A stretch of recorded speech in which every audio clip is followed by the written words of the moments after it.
Time now for James Creedon, here with his computer and a list of stories for what we call Media Watch. James, how you doing? Good evening, Mark. All right, not too bad. It's a pleasure to see you. Now then, Likewise. Good day for Nicolas Sarkozy to be dealing with international matters because on the home front, he's got some baggage to get rid of, hasn't he? He certainly has. Look at the front page of Le Monde that came out this afternoon, Mark.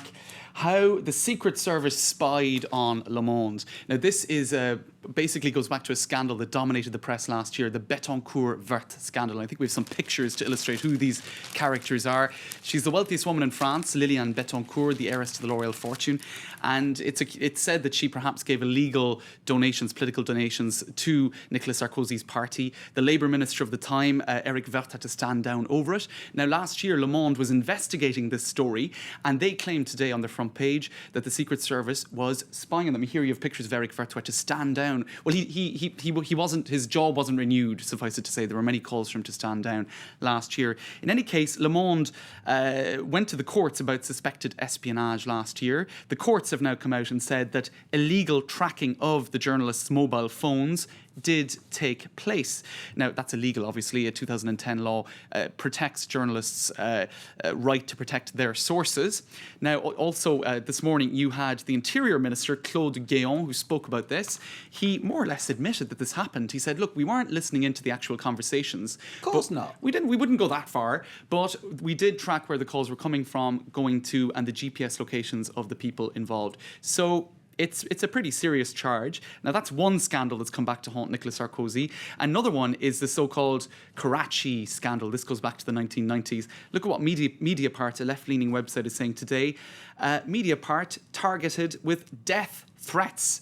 Now, this is over articles that they put out in the last couple of months about a middleman in this so-called Karachi affair. It concerned arms dealing between France and Pakistan in the 1990s. There were kickbacks to the ruling party, or allegedly there were kickbacks to the ruling party in the Chirac era when Sarkozy was budget minister. So it's not very flattering for Nicolas Sarkozy. Now, Mediapart is saying a guy by the name of Pierre Sellier rang up sent text messages first of all to a journalist at Mediapart threatening him, then rang up the publication and spoke to another journalist saying, I'm a killer, you know this, right? I'm going to take Arfi out. Arfi was a journalist who was investigating all of this.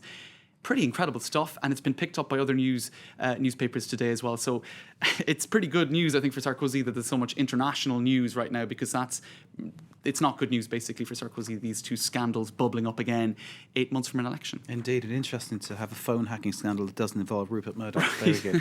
Okay, let's move on. Muammar Gaddafi, his whereabouts still very much preoccupying thoughts. That's right. Let's have a look at this Algerian newspaper, El Watan. Now, they're very interested in all of this because, of course, his second wife and three of his children are in Algeria. Now, they're saying here, Alger refuse l'entrée à El Gaddafi.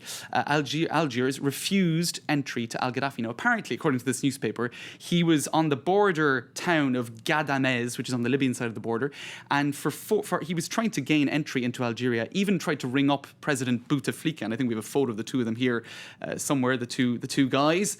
That's Bouteflika with Gaddafi, and apparently Bouteflika didn't answer the phone call. I suppose it's, the way sometimes you get a number coming up and you're thinking, right, maybe I won't answer that phone call. Well, Bouteflika found himself in that. Do you think he has a special ringtone for Gaddafi, that kind of thing? He might have. His picture pops up. He was like, maybe I better not answer it this time around. That's Muammar. Nah, leave that one. Not today.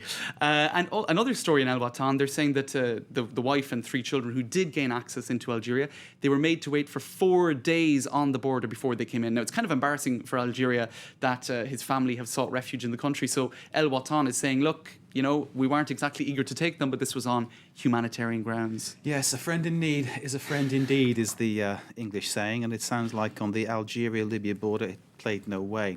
Next, a bizarre story.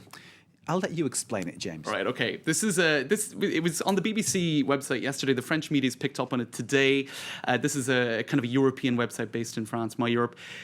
Parking meters for prostitutes in the German city of Bonn. How does this work, James? All right, well, basically, since 2002, in brothels, prostitutes have been paying tax since 2002. But on the streets, kind of streetwalkers, I suppose you could call them, it's not tax. So what they've done is they've put these sort of parking meters in one street in the Red Light District in Bonn. And between 8:30 p.m. and 9 the next morning, you have to kind of take out a ticket for €6, and then you're allowed to have your spot on the footpath in Bonn. So it's the most German thing I've ever heard of, really. They're So they have to pay and display. pay and display. It's sort of a sex tax, as they're calling it in the press today. There you go. A German solution to a German problem. Vorsprung durch Technik, as they say. James, thank you very much indeed. James Thanks, Mark. Creedon there with Media Watch. You're watching From Us Like That. Stay with us. More news to come.